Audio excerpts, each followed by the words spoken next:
Dhe mirë se vini në Real Story. Ndodhi edhe më keq se sa e prisnim.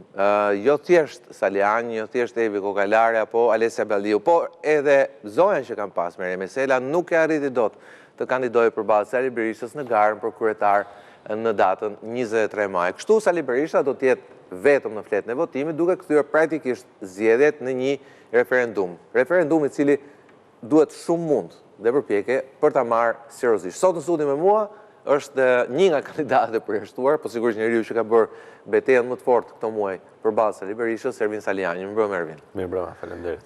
Tani këtë pjesën e parë do të kem shumë mund ta mbaj edhe unë seriozisht, pasi realisht çeshe.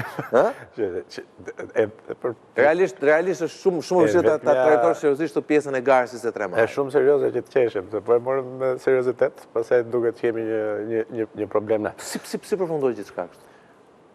Po nuk ishte e pritshme.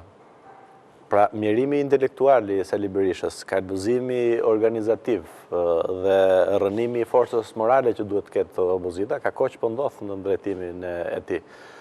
Unë thjesht e kam evidentuar dhe më pas ekspozuar. Pra, ka 5 muaj, se nuk është se është një betejë që unë po e bëj tani, ka 5 muaj që unë po them atë që thot çdo demokrat nëpër tavolina dhe çdo zyrtar i Partisë Demokratike nëpër biseda private, por që nuk kanë guximin ta thonë në publik se kanë interesin e karrigës apo koltukut të vet, edhe e kanë zgjedhur të formë vet, por duke humbur fytyrën. Pra me kosto të madha e kanë, se po humbin fytyrën, se mirë të humbër zgjedhjet, po fytyrën pse duhet ta humbësh, se jeta vazhdon. Dhe po themi ky i tanishmi i kësaj jave ishte kulmimi i gjithë kësaj maskarade që gjasmë ka zgjedhje. Pra aty nuk ka as zgjedhje, nuk ka demokraci. Jo tani është zyrtare. Madje nuk ka tani është zyrtare, këtu është problemi.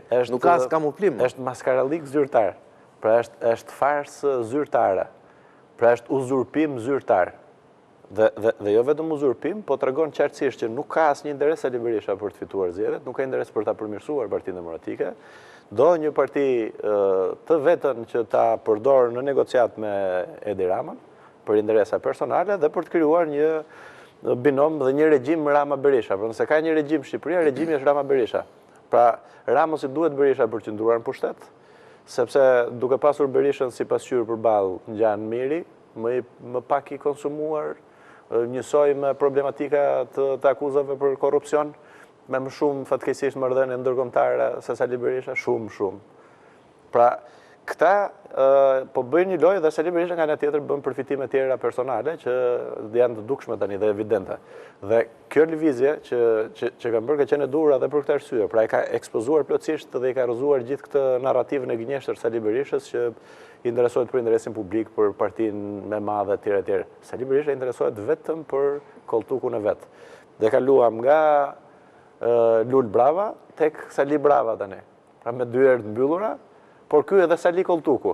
Pra një njeri që për koltukun e vet po shkatron jo vetëm Partinë Demokratike, por po i heq shpresën përveç se mundësinë mira demokratëve dhe gjithë shoqërisë në fakt që të ndryshojë dhe që partitë politike të konkurrojnë nëpërmjet alternativave, nëpërmjet ideve, nëpërmjet asaj që opozita duhet të ketë, hapërsisë morale. Pra i kërkohet Edi Ramës dhe i kërkojmë me forcë që të bëjë zgjedhje të lira dhe të ndershme.